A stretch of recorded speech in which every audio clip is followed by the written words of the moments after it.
예, 오늘 사도행 21장 10절부터 14절까지 지혜자가 되라라는 말씀으로 함께 은혜를 받도록 하겠습니다. 자, 오늘의 말씀은 키포인트가 13절입니다. 바울이 대답하되 여러분이 어찌하여 우로 내 마음을 상하게 하느냐. 나는 주 예수의 이름을 위하여 결박당할 뿐 아니라 예루살렘에서 죽을 것도 각오하였노라. 아니, 바울의 놀라운 그 결단을 우리는 여기서 볼 수가 있습니다. 자, 바울이 이제 전도 여행길인데 1차 전도는 안디옥에서부터 다소로 도베로 그리고 에베소에서 아드라무띠온으로 들어와서 그 다음에 네아폴리에서 이렇게 들어와서 마게도니아 지방을 가게 되죠. 네아폴리 그다음 빌립보 지방으로 해서 아피볼리 데살로니가 베르야 그리고 거기 베르야에서 아덴으로 갔다가 고린도를 지나서 갱그리아에서 고린도로 갔다가 다시 돌아서 전도했던 그 자리를 돌아가지고 드로아에 갔었죠. 드로아에서 아수를 거쳐가지고 밀레드에 와가지고 에베소의 장로들을 모아가지고 그래서 마지막 작별 인사를 하고 거기서 배를 타고 바다라고 하는 곳에 오게 됩니다. 여기서 다시 배를 타고 이 구브로 바다 앞지를 지나서 두로에 오게 되죠. 두로에 와서 돌레마이 그다음 가이사랴로 예루살렘을 가게 되는데 이 가이사랴에 왔더니 거기에 누가 있으냐? 7 집사가 있어요. 7 집사. 7 집사 중에 빌립 집사가 사는 곳이 바로 이 가이사랴에서 살고 있었습니다. 자, 빌립에는 4명의 딸들이 예언자가 있었죠. 근데 이 예언자들은 예언자들이 모이니까 예루살렘에서 아가보라고 하는 선지자가 유대로부터 오게 됩니다. 그래서 와가지고는 바울의 띠를 가져다가 자기 수족을 메고 그리고 예언을 하여 말하기를 이 띠 임자를 결박해서 이방에 넘겨줄 거야 하고 얘기하는 이런 말을 하게 되죠. 그래서 이제 여기 있는 가이사랴에 있는 모든 사람들이 이 말을 듣고 정말 이 사람의 예언이 아주 정확하기 때문에 이제는 예루살렘을 가지 마십시오 하고서 만류했어요. 이렇게 만류했지만 이렇게 만류했을 때에 바울이 이렇게 오늘 얘기한 말씀대로 여러분 어찌하여 울어서 내 마음을 상하게 하느냐. 나는 주 예수 이름을 위하여 결박을 당할 뿐 아니라 예루살렘에서 죽을 것도 각오했다. 이렇게 얘기하면서 권함을 받지 않았어요. 그래서 바울의 그 결단을 보고 우리는 주의 뜻대로 이루어지다 하고 더 이상 어떻게 권할 수가 없었습니다. 자, 여기서 바울은 정말 그러한 일이 있을 것이라고 하는 분명히 예언을 들었고 알고 있었지만 그러나 그가 가야 할 길이기 때문에 그는 가겠다라고 하는 것입니다. 자, 하나님의 우리 역사를 보는데 왜 하나님은 역사를 만들어 가시는데 왜 좋은 것만 만들지 않고 이렇게 어렵고 힘든 역사를 만들까라고 하는 것을 생각할 때가 있죠. 우리가 살아가다 보면 좋을 때가 있는가 하면 나쁠 때가 있고 평안한 때가 있는가 하면 고난의 때가 이게 있는데 이 모든 역사를 만드신 이가 하나님이시잖아요. 이 하나님께서 우리에게 좀 좋고 평탄한 길만 주시면 얼마나 좋겠어요. 근데 그렇지 못하고 이렇게 어렵고 힘들 때가 있게 만든단 말이에요. 자, 그러나 이것이 하나님의 역사를 이루어 가시는 모습인데 하나님 역사를 평탄하기도 하고 싶지만 하나님 우리에게 축복의 땅을 주고 은혜의 땅, 에덴과 같이 좋은 땅 주시기를 원하시는데 사람의 욕심이 악한 역사를 만들어내고 있는 거예요. 하나님은 좋은 걸 주시기를 원했는데 사람들이 자꾸만 비틀어 놓으니까 그러니까 하나님은 어쩔 수 없이 그들이 만들어 놓은 것을 또 설거지하시고 또 설거지하시고 하는 이 일을 자꾸 반복하시고 계시는 거예요. 자, 하나님의 역사는 변함이 없어요. 하나님의 역사는 사랑의 역사 속에서 움직이고 계시고 그런데 인간이 하나님의 역사를 무너뜨립니다. 하나님은 그래서 인간이 무너뜨리고 헤쳐놓고 파괴시키고 것을 다시 회복을 시키고 다시 한번 그것을 원상태로 돌리기 위해서 이 악한 것들과 계속해서 하나님 싸우시는 거예요. 이런 것들이 우리에게 가시밭길이 되기도 하고 고난이 되기도 합니다. 하나님께서 우리를 그렇게 좋은 길로 다시 회복하려고 하는데 그것 때문에 문제가 생기고 어려움이 생기고 여러 가지 고통에 당하기도 한다 그 말이에요. 그러나 이것은 하나님으로 말미암아 되는 것이 아니야. 인간의 욕심이, 인간의 범죄가 그렇게 만들고 있는 것이지, 인간이, 하나님이 그렇게 악한 길로 우리를 험한 길로 인도하고 계시는 건 아니다 그거예요. 그래, 인간이 악을 만들어놨고, 그러니까 그걸 파괴시켰으니까 다시 회복을 시키려니까 하나님께서는 이런 어렵고 힘든 길을 때로 가게 만들 때도 있다고 말이에요. 그럼에도 인간은 자기들이 하는 일을 깨닫지 못해요. 그리고서는 자기들이 잘못해서 일을 망쳐놓고서는 누구를 원망합니까? 하나님을 원망하고 하나님께 욕을 하고 있잖아요.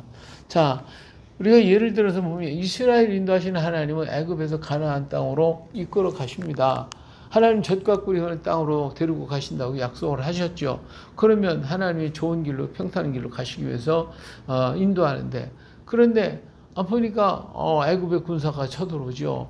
그리고 어디로 하셨어요? 애굽의 군대를 피해가지고 광야길로 인도해 가는 모습을 보잖아요. 하나님은 좋은 길로 인도하고 싶지만, 그러나 만약에 더 좋은 평탄한 길로 갔다가는 전쟁 때문에 다시 돌아갈 것 같으니까 광야길로 인도하시는 거예요. 그럼 하나님을 약속을 믿고 그대로 순종하고 따라가면 하나님이 언제든지 구름 기둥과 불 기둥으로, 그리고 만나를 주시고 광야 생활을 잘 하게 만드셨는데, 인간이 어때요? 인간이 계속 반역하고 원망하고 불평하고 막 그러잖아요. 하나님은 선한 손길로 정말 광야에서 더 그들이 농사하지도 않고 어려움을 당하지도 않고 하늘 먹을 거 입을 거 다 주셨는데도 사람은 하나님을 원망하고 있다 이거래요. 그러니까 결국은 하나님 원망하고 믿지 못하니까 그 광야에서 그들은 죽을 수밖에 없었다는 거예요.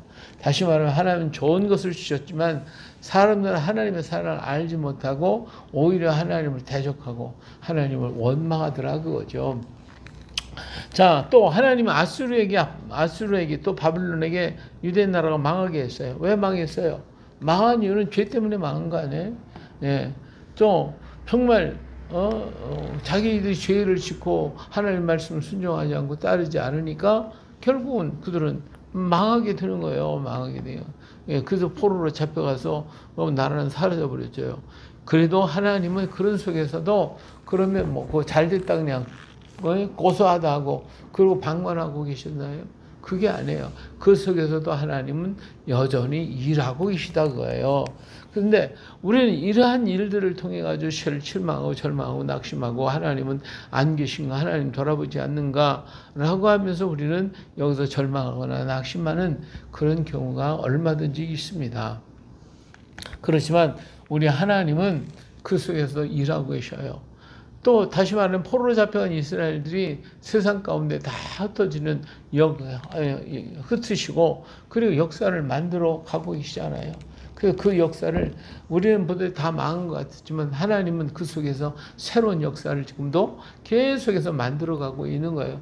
우리는 그 만들어지는 것을 알지 못하지만 하나님이 만들어 가시는 그 역사 속에서 지금 걸어가고 있는 것입니다. 그렇다고 하면 이런 어려움과 시련과 문제가 있고 하나님 회복해 하려고 하는 이런 모든 과정 속에 우리는 어떻게 살아갈 것인가라고 하는 거예요. 예. 자, 누가복음 10장 3절에서 보니까 갈지어다 내가 너희를 보냄이 어린 양을 이리 가운데 보낸 것 같다. 그랬어요. 이런 속에서 우리 믿는 성도들이 살아가는 그것이 얼마나 힘드냐면 이리 가운데 양을 이리 가운데 보낸 것 같대요. 그래서 우리가 정말 이 죄 많은 세상 속에서 인간이 하나님의 역사를 자꾸 파괴시키고 거기를 하나님 또 회복시키려고 계속 노력하시고 이 속에서 우리가 살아가는 우리 모습이 뭐 같으냐? 양을 이리 가운데 던져놓은 거 똑같다는 거예요. 아니, 양이 어떻게 이리 속에서 삽니까? 살 수가 없죠. 자, 그러니까 하나님 뭐라고 그러셨어요? 마태복음 10장 16절에 보라 내가 너희를 보냄이 양을 이리 가운데 보낸 것 같도다. 그러므로 어떻게 하라? 너는 뱀같이 지혜롭고 비둘기같이 순결을 하라고 그랬어요. 자, 다시 말하면 하나님께서 이런 게 보내시면서도 이 말씀 속에 그 해답이 있어요. 어떻게 살아가야 할 것이냐. 그것은 바로 뱀같이 지혜롭고 비둘기같이 순결하라는 것입니다. 아무리 어렵고 힘든 순간이 있다라 할지라도 지혜자가 되라고 하시는 것이죠. 이것이 일이들 가운데 속에서 살아가는 방법입니다. 우리가 사는 것은 지금 여러 그 복잡한 역사, 인간이 만든 헝클어는 그 역사 속에서 이들 속에서 우리가 승리하고 살아갈 수 있는 것은 지혜롭게 살아야 돼요. 지혜롭게 살래요. 하나님께서는. 자, 그러면 이 속에서도 우리는 살 수 있다는 겁니다. 근데 이 지혜가 뭐냐? 신명 4장 6절에 보니까 너희는 지켜 행하라. 이것이 여러 민족 앞에서 너희의 지혜요, 너희의 지식이라. 그들이 이 모든 규례를 듣고 이르기를 이 큰 나라 사람은 과연 지혜와 지식이 있는 백성이로다 하리라. 예. 자, 여기서 너희는 지켜 행하라. 뭘? 하나님 말씀을 지켜 행하라는 거예요. 이것이 너희의 지혜요, 너희의 지식이라는 것입니다. 우리가 어떠한 환경 속에 있을지라도 우리가 언제나 붙들고 잊지 말아야 할 것이 있다면 하나님 말씀입니다. 그 말씀이 우리에게 지혜를 주시는 거예요. 그 말씀이 우리에게 지식이에요. 그래서 이것을 지키고 있는 사람들 앞에 모든 세상 사람은 두려워한다는 거예요. 저들이 어떻게 저렇게 살아가는가? 예, 이리 속에서 살 수 있는 방법은 하나님 말씀 붙드는 거예요. 하나님 말씀 붙드는 거. 또 두 번째로는 여호와를 경외하라고 그랬어요. 시편 111편 10절에 보니까 여호와를 경외함이 뭐라고요? 지혜의 근본이래요. 진정한 지혜의 근본은 하나님을 아는 겁니다. 그의 계명을 지키는 자는 훌륭한 지각을 가진 자니 여호와를 찬양함이 영원히 계속하리로다. 예, 아무리 어려운 세계, 어두운 세상이고 세상이 혼란해도 우리는 하나님을 경외하는 거. 이게 바로 지혜의 근본이에요. 근본이. 그 속에 모든 게 다 있어요. 하나님을 경외할 때 우리는 정말 지혜로운 자가 되어서 이 어려운 세상을 헤쳐나갈 수 있고 여기서 승리할 수가 있게 되는 거예요. 그래서 하나님을 경외하는 것이 바로 지혜의 근본이다. 세 번째는 여호와를 경외하고 그 말씀이었으면 모든 악에서 구원을 받게 된다고 그랬어요. 시편 119편 98절에 보니까 주의 계명들이 항상 나와 함께하면 그것들이 나를 원수보다 지혜롭게 한다고 그랬어요. 주의 계명들과 함께 있어요. 하나님의 계명을 가지면 원수보다 지혜롭기 때문에 그래서 그 환난에서 그 어려움에서 이겨낼 수가 있는 거예요. 잠언 2장 16절 지혜가 또 너를 음녀에게서 말로 후린 이방 계집에게서 구원하리니 이 지혜가 있으면 모든 죄악과 악에서 우리를 구원해 주시고 지켜 주신다는 거예요. 그렇기 때문에 우리는 이 어려운 세대 속에서 악과 죄와 환난과 고난과 고통이 연속되어지고 계속해서 우리를 넘어뜨리고 할 때에 우리가 승리할 수 있는 길은 뭐냐? 지혜가 있는 거예요. 지혜를 가지라. 그 지혜가 뭐냐? 하나님을 경외하는 것이다. 하나님을 경외하고 그 말씀 안에서 순종하며 살아가는 것이 지혜라고 얘기를 하고 있습니다. 자, 잠언 20장 20절은 지혜가 너를 선한 자의 길로 행하게 하며 또 의인의 길을 지키게 하리라. 그래서 우리는 그 속에서 의롭게 선하게 살아갈 수 있도록 만들어 주십니다. 근데 이 지혜는 누가 주시는 거죠? 하나님이 주시는 거예요. 잠언 2장 6절에 대적 여호와는 지혜를 주시며 지식과 명철함을 그 입에서 내신다고 그랬으니까 하나님께서 주잖아요. 다니엘서 1장 17절에 보니 하나님이 이 네 소년에게 학문을 주시고 또 모든 서정을 깨닫게 하시고 지혜를 주셨으니 다니엘은 또 모든 환상과 꿈을 깨달았더라. 바로 다니엘과 사드락과 메삭과 아벳느고 이 네 친구들에게 하나님이 지혜를 주셨다고 그랬어요. 학문을 깨닫게 하고 지혜를 알게 하고 모든 만물을 이해할 수 있는 그런 지혜를 주셨다는 거예요. 이처럼 이 모든 지혜는 누가 주시는 거예요? 하나님이 주시는 거예요. 하나님이 주시는 거. 자, 그렇기 때문에 하나님이 가지고 있는 이 지혜를 우리는 어떻게 해야 된다? 구하라고 그랬어요. 야고보서 1장 5절에 너희 중에 누구든 지혜가 부족하거든 모든 사람이 후히 주시고 꾸짖지 아니하여 하나님께 구하라 그리하면 주시리라고 그랬잖아요. 그렇기 때문에 하나님을 경외하고 하나님께 늘 지혜를 구해서 이 정말 죄악 많고 어려움 속에 있고 이리 속에서 우리가 살아갈지라도 지혜로서 우리는 이겨가고 악을 이기고 죄를 이기고 승리의 삶을 이뤄가면서 끝까지 남는 자가 되어야 됩니다. 남아있는 자가 되어야 돼요. 무너지고 쓰러지는 자가 되어서는 안 됩니다. 자, 이런 속에서 우리가 살아갈 수 있는 또 한 가지 길이 있는데 뭐냐? 소망을 잃어서는 안 돼요.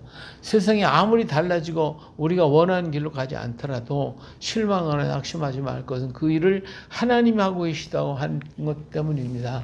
아무리 세상이 악하고 수많은 문제들이 일어날지라도 그 속에 누가 계시다? 하나님이 계시다. 하나님이 역사의 주인이시고 역사를 이끌어 가시는 분이라고 하는 이 소망을 잃어서는 절대로 안 됩니다.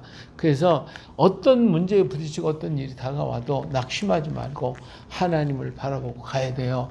그래서 하나님은 어떤 상황 속에도 하나님이 일을 할 것이며 우리가 그 안에 있으면 그도 반드시 이길 것이기 때문에 그렇습니다. 주님은 우리가 망하는 걸 원치 않습니다. 실망하고 절망하고 낙심하는 거 원치 않습니다. 그 속에서 하나님을 바라보며 하나님을 의지하면 반드시 하나님께서 우리에게 꿈을 주시고 소망을 주고 믿음을 주셔서 이 일을 이겨나갈 수 있게 만들어 주시는 거예요. 자, 바울을 보세요. 바울은 결박과 죽음이 기다린다고 얘기했잖아요. 그러나 그가 갈 길을 가겠다고 하나님을 의지했어요. 하나님 그를 인도하여서 로마와 땅끝까지 가게 하셨고 복음의 증거자로 당당히 세우시잖아요.